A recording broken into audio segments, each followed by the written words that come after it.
For the past few years, Ricky Gervais, Stephen Merchant, and Carl Pilkington have been meeting regularly for a series of pointless conversations.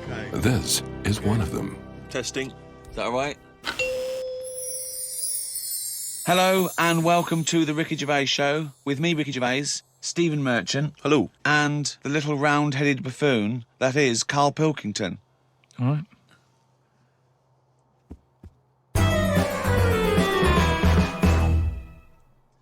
Now, you probably know me from such works as The Office and Extras, Stephen being my co-writer and co-director on those things. For those people who are not so aware of Carl Pilkington, he was our producer, sort of given to us when we first started on XFM. And you're thinking, well, why are we doing a podcast? It's because I like to be in a room with Carl Pilkington. You know, like some people go and help sort of chimps. Do they? Yeah. Well, they go to the jungles and things. And help out little sort of endangered Diane species. Fossey or whatever. Exactly. You're very yeah. much the Diane Fossey of the Manchester scene. Of the little bald mank world. And Carl Pilkington is an ongoing experiment for me because I've seen him blossom from an idiot into an imbecile. And I want to see it through. Look at the way he's looking at us. Look at that. He's got a perfectly round head. And that's why I'm doing this podcast. Carl, what do you think about all this? It's just, I mean, we are living in that sort of era now, aren't we? That you need to be able to listen to stuff on demand when you want it and stuff. I know you're not a fan of the iPod in general, are you? Or any of the MP3 things? You're concerned? I'm warming to it, but... This is what's amazing about Carl. Even though he's talking about things like MP3 players, computers, iPods, he sounds like he was found in a glacier and thawed out. Do you know what I mean? And sort of taught to speak. We're a couple of high school guys who found him, and we're trying to ingratiate him in the gang, trying to pass him off as someone from the modern day. No. But my thing with iPods is, now, do we need them? Do you know what I mean? We're living in that era now where we have invented most of the stuff that we need, and now we're just messing about. They said that in 1900. Someone actually said everything that's to be invented has already been invented. They said that in 1900, and how wrong were they? No, but what came out? At what point? What was invented in that year where they went, right, that's it now? The 20th century. Think what happened in the 20th century. Go on. Well, planes. Yeah, but is that a good thing? Planes and that. Do you need a plane, really? Wouldn't it have been better if we all stuck where we should be instead of travelling about? War. Well, look, war's happening, isn't it? Because everyone's saying, well, now we can fly, we'll go over there. So there were no wars prior to the invention of the aeroplane? Not like there is today. Right. But what I'm saying is, the world's got smaller, hasn't it? Everyone's saying that, right? Yeah. The way I was saying to you the other day, we now go to places where we shouldn't go.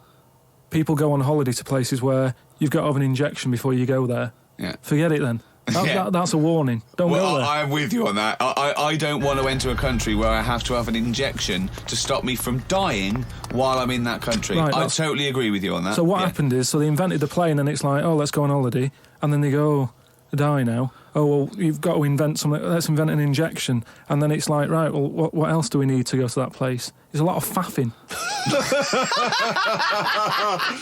So what I'm saying is... Is that a place? A lot of faffing? What I'm saying is, Steve's travelled more than I have. You've been to, like, dangerous places. I've been to places where you need injections, yeah. Yeah, but why? Because it's fascinating, isn't it? Do you not believe in that idea of travel broadens the mind? It makes you experience other ways of life, other ways of thinking. It just enriches you as a human being. That's the whole reason people go travelling. But since the invention of the telly, you don't have to go that far to see it. You're absolutely right. So there you go, then. The telly was the 20th century, wasn't it? Yeah, it's pretty good. So where would you stop then? You'd stop making stuff now? Stop inventing stuff right now? If we're going to invent something, right, forget, like, the traditional way of people having kids, right? The way they, have it away in that. What do you mean? What do you mean? No, like the way that, we have kids and stuff. If it'd be good if what happened was to control it is if man and woman, right, they're born and that, they enjoy their life, they learn a lot, they live to be about 78, I think, by that point. So specific. Yeah, 78, No, yeah. but by 78, I reckon you've sort of got to that point where you go, do you know what? I've done everything I'm going to do. If you haven't bungee jumped by the time you're 78, you're not going to do it. You know what I mean? So it's kind of like... Your hips have come off. You've done it all now. Yeah. And then you die, right? So say if everyone had that, they lived to be 78. But then just as you die, you have a little baby inside you. And as you die, your life carries on. Sorry. How is this happening? Sorry, are you mental? No, but don't you think... I mean, what? I've never heard such drivel. You're saying that, but if Newton said it, you'd go, interesting. That's what annoys me. The point is, Carl, he never would. No, He'd what? never say it. That's the point. But if you never say it, I don't understand what you're talking about there. What? How was it? How is there a little baby in a 78-year-old? No, what I'm saying is it's like an apple where the apple grows and it's got its little baby pips in it, and the apple goes and the seeds are planted and a new one's born. But that's what happens. But that is what reproduction is. Yeah, but I'm saying babies aren't being born left, right, and centre. It's controlled so that as someone dies, someone's born. But Carl, stop. Whose responsibility is Look, this? if you don't want to do it, we won't do it. But I'm is it just supposed to be nature? Has nature got to develop humans so that we act that way? We live that way, or is this a scientific experiment? He said to you then, he said, look, if you don't want to do it, we don't need to do it. Yeah. Like, if you were up for it, we'll sort it out. Yeah. We can do that. We'll have a whip round so we can do the research. I just think at the end of the day, we've got to do something. And is anyone keeping an eye on this and looking at what we can do next to control the population thing? It does my head in that I've got to live in London for work and what have you, and there's loads of people here, and forget going out on a Saturday night, it's too busy, and you can't move, and they keep... I mean, what annoys me about London So is... your solution is that 78-year-old women have little babies inside them, and as they slip away into death, the little babies... And how is that baby then raised? Who looks after the baby? Because it's a pretty good system, having a baby while you're young enough to look after that baby and make sure it lives to, reproductive age itself. I mean, that system's been working for years. Nature's sort of sorted it out. Natural selection and evolution sort of makes that a good model. But wait a minute, nature. Pop that on hold, because Carl Pilkington's got an idea. Yeah. That's what it was, just an idea. Yeah, well, it was nonsense. But thank you for it. The worst. I mean, it was the ramblings of someone you'd find by themselves in a hospital eating flies. This is the sort of thing you find when, if they find maybe a pamphlet or a booklet written by a psychopath. Someone, just before they went on a rampage and then turned the gun on themselves, they go through their possessions and they find a book and it's got weird drawings, women with knives in their face, and this kind of garbage. In fact, I saw a similar sort of theory written out on a wall, but it was written in shit. Exactly. Yeah. No, all I'm saying is, I think it's, when people die normally, everyone's fed up about it, aren't they, and a bit down. But if when you pass away, you go, oh, we're going to miss Gladys or whatever, but then there's this new life brought in, it's almost like a bad news, good but news. you're talking about it like someone could pick this idea up and run with it. Like you've given them enough information to do it. How is this possible? Where does she get the baby from? Why does it grow? Why grow it in Gladys's belly? Why not have it in a drawer? But what I'm saying ready to go, just add water. I mean... Who looks after son of Gladys? There is no theory here. There's no... It's the ramblings of a madman. What I'm saying is, though, the body's always changing, innit? From caveman to now, or whatever. In some cases. And they're always finding out more and more. Like I read the other day about how they're saying, do you know, like they say, people have six senses. Yeah. There's loads more than that. Right, and there's this one... I say, show me that you've got one. No, right, and there's this one that's knocking about. Go on. That, what it is, say if I'm in a pub, right, and I'm just doing a crossword or whatever. Unlikely, but go on. And there's some woman who's walked in, right, and she's staring at me. Yeah. I know she's looking at me, and I look up and I look round, she's looking at me. Right. And they're saying that's a new sense that they found out from, like, doing tests and what have you. Yeah, it's rubbish. And they're saying that's been around since like man and dinosaur was knocking about. They've stopped. No, they've explained I think it's safe to assume that, that with your perfectly round head, people are always stopping and looking. No, but they explained you just know that there's probably going to be someone there if you look right. They said it's from the time when, like, caveman was, like, wandering about, and he'd go, hang on a minute, and he'd look round, there's a dinosaur there or whatever, and he'd leg it. This is nonsense. One. Not- I hate it when people use the term when caveman was wandering round. Caveman and dinosaurs. Oh, they used to live together. Yeah. Oh, that's the same era. Yeah. What have you been watching? Raquel Welch. What do you mean? Well, what do you mean caveman wandering, knocking around with a dinosaur? You know the Flintstones is only partly based on fact. Dinosaurs and man did not coexist. The dinosaurs had long gone before man arrived. Extinct. Kaput. You don't believe us? What, you don't believe because you've seen... Because you saw that film where they took pictures of lizards and magnified them and put them next to men in films so they looked like they were fighting. Yeah. No, but why couldn't that have happened? What is the film with Raquel Welch? A Million Years 10 BC. A million years BC or A something. Million Years BC. Brilliant. Yeah. Yeah. No, but She had a sort of woolly mammoth bikini. Fact. But why wasn't the dinosaurs back then just like how we have dogs now, in a way? He's watching the Flintstones. He's watching the Flintstones. He's thinking of the Flintstones. Yeah. That's what he's when thinking. He puts out the saber-toothed tiger. Yeah, and then yeah. Dido And he mixes his concrete in a pelican. Yeah. I just think that there must have been a crossover point. Why? Why did you say that? Why do you think there must have been There a crossover must have point? been. Because if nothing was knocking about at any point, how did anything carry on? I know. Exactly. Why didn't Hitler meet Nero? It's weird, isn't it? There must have been a crossover. They must have met somewhere.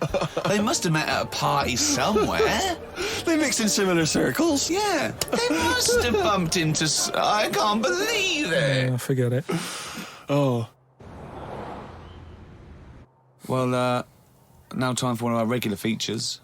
Monkey News. Do the jingle. Oh, chimpanzee that monkey news. What we're doing here is just giving you a bit of monkey news that's gone on, right? Where a monkey's been involved in it. Good little story in that. Yeah. Are you familiar with the one that went into space? The first sort of thing they ever sent up there before man did it and all that. You see, this is what annoys me with it really. Armstrong gets all the glory, but do you know who went up there before him? A monkey. Yeah. And what happened is they taught it what buttons to hit at the time it needed to hit them, and the way they did this was like give it bananas. It was like hit the red button, and it hit the red button, they'd give it a banana. Right. And they go, right, reverse is the green one, hit the green one. And then they do that and go, there's a banana. And then they go, right, hit reverse, and it go and get a banana. Right. Hit the red, so it was taking commands on like headphones. Right, but how were they Is giving it that the how you banana? learn to do radio? How were they giving it the banana? What do you mean? No, Well- this is before it went. You wouldn't just go and put a monkey in it and go, there you go, get on with it. They'd sort of put him in one of them capsules that you get, Yeah. and they were on headphones. I don't believe this happened. Well, I'm telling you the story now. So the monkey I don't sat... think they trained it to do anything. I think they sent it up there and he put electrodes coming out of it to see what It wasn't any of that. They did a thing like they do, like they can with animals. If you give something, like a treat, you can teach it how to do it. It's just like a dog, isn't it? It's called Pavlovian conditioning. However, that was to see if it would salivate or go over to a particular corner, not if it could control a spacecraft. Next one up. It's the next one up. As far as the monkey's not sat there going, oh, I'm a bit under pressure here, it's a rocket. All that's knowing is, I'm getting a banana if I hit that button. That's all the monkey's thinking about. Right? They wouldn't put billions of space But dollars. how can they be sure that it's going to press the button at the right moment? Because it's got headphones on. It's not like willy-nilly. It's not just like pop it in there. Willy-nilly, who's that? But what's to stop it from just hitting it any old time? Because it's a monkey and it's not a human. Because he's trained now. But Oh, anyway, it's trained. so It's listen, fully trained. Yeah, go so on. what happened is, anyway, Oh, this is absolute rubbish. they pop the monkey in there. Yeah. He's got his headphones on. They're going, right, hit the green one. And I think there's something there that a little banana comes out to keep the same. No, you're making this up. I'm not. It's the same. There's no way that they made a so spacecraft they can- that had a banana dispenser. Right, There's so- no way in this world that they made a spacecraft that could go into outer space, right? So what- so manned you're- so by a you're- monkey with a banana dispenser. So you're saying that it's easy to send something up to space, but you don't believe there's a little banana machine? Right, okay, So it comes to the launch day. Monkeys sat in there. Everyone's ready. Bananas are stocked up and all the rest of it. They go, right, hit the green button. Right, right, and the rocket goes off and what have you. No, they would not make the monkey launch the rocket. Carl, you are living in a cartoon world. So the rocket goes off, right? This is absolute bollocks. It's all going well. I don't know what you're going to... It's not going well. There's no way a monkey launched a rocket. There is no way a monkey launched a rocket, you idiot. It's all going on. So they go and hit the left button and it goes a little bit left. Left button? Right, well-known spacecraft command. This is Houston. Hit the left button. Oh, brilliant. This is what happened in Apollo 13. Hit the left button. So it goes left. Yeah, it goes left. So it goes left and it's going well. Left! It goes left! Yeah. No, the moon. You're going right. It goes for the moon, everything's going well. Right. They get up there, it does whatever it does. It reverses, it comes back. Right? So then... honestly, you are brain dead. So you are one of the most stupid people. That I would rather have the monkey drive me home than you. So the thing is, so it lands back, it does a good job and everything, it gets out, and It's sick of bananas. This is where it turns a bit sad, because after it done that mission, right, because it happened and it was all safe and everything, the next one would have been to send man. Right. So the monkey enjoyed it and it was like, well, I want to do it again, right? But they were like... So how did they know that? How did they know he wanted to... Just the way it looked and what have you, it was like... Fuck off! Just the way it looked! You are a maniac. So the thing is, though, right, so after it had done that, it was on such a high, right, it could never get that high again. There was nothing that it could do. Went on tour, did it? It sort of ended up killing itself. Because it could never get that buzz that it got. Right, that was absolute bollocks. None of that is true, except they sent a monkey into space, and I'll check that. Absolute drivel. So, in your mind, it committed suicide. It went on a crazy bender, drinking drugs and women. And like then, it does happen. You hear about it. It was found in a motel room.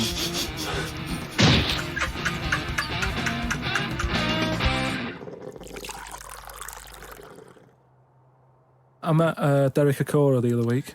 Oh yeah, right. Now, who's he? Which one's he? Is he a medium? He can contact the dead. Is that right? He just chats to him and that, passes messages on. Nice of him. So I said, "Oh, tell us something a bit weird and that." So he said, "What do you want to know?" I said, "Just something weird." So he goes, "All right then." He said, "Here's one for you, right?" And he said, "There's this pub out in the country, and he said there's this mug. Do you know those old mugs that they have, where they used to like leave their own cup knocking like about, didn't they? Oh yeah. The tankard thing. Yeah. So there was one of them mugs in there, right? And everybody... Tankard, let's use tankard if we've established that's the word. Tankard, yeah. Because you're the only mug in this story. Right. You believe in it all. High five. Great. So this tankard's knocking about, right? And everyone who's running the pub keeps going, "Oh, I wish they'd stop leaving this tankard about," right? And they pick it up. It must be a pain. Having a tiny, small tankard in a pub, that must be a real grind. So every they sort of picked it up and went, "We'll have to wash that," and they popped it on a different sideboard. Next thing you know, that person who's touched it died, right? Sure. So they must have been getting through bar staff. So they kept getting a new staff and that. And they were like, "What's the connection here?" Right? What's the connection here? Oh God! So they get a vicar in. Of course they do. And they go, "Look, there's a lot of weird stuff going on here. This tankard, every time someone touches it, they die." So he said, "Leave it with me." He gets his special water out and what have you.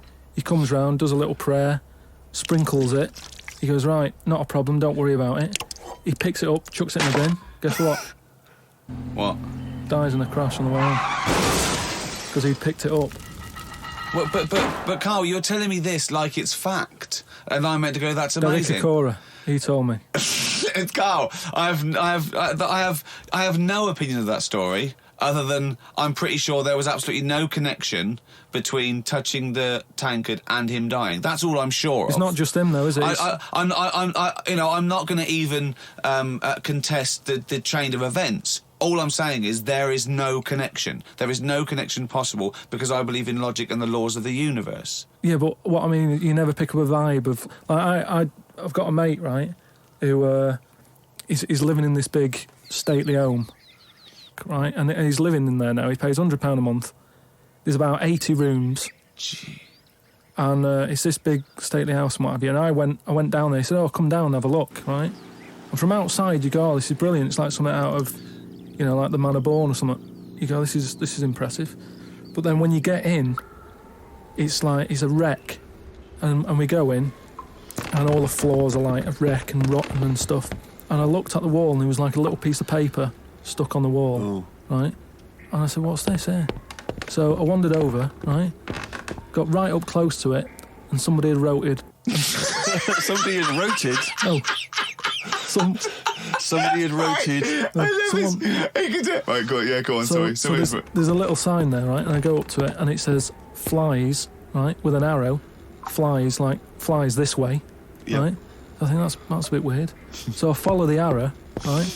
Which goes to this corner where there's a shelf. About 3,000 dead flies on it. Oh, my God. Condom stuck on the top.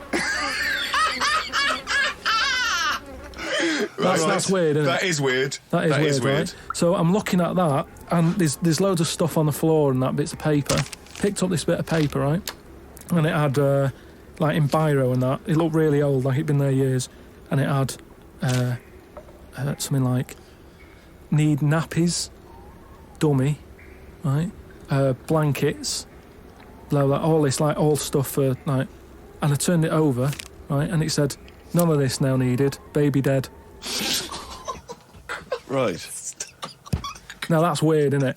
Now that's what I'm talking about when you get a bad vibe. You go, that's who's been in here. It's bad vibe. It's just based on the fact that... Your mate's in charge. Yeah, that's terrifying. I mean, yeah, so it's like saying, are we scared of the dark? Yes, I understand why people are scared of the dark. I'm a little bit scared of the dark. You're walking along... Because you don't know what's in it. Yeah, you don't know what's in the darkness. That's why people get nervous. It doesn't mean you have to make the leap then that you've got some paranormal sense. Oh, my God, I'm Carl Pilkington, and hang on. Just like Derek Acora, I have sensed something strange and evil in this room. Wait a minute, there's some flies in a condom. I was right all along. That is weird. Flies in a Johnny equals badness. the flies in the condom was weird. It's weird. I don't know. But the note. Yeah. I just think of his face when he saw that, reading it by torchlight. You must have been terrified. It's a bit odd, isn't it?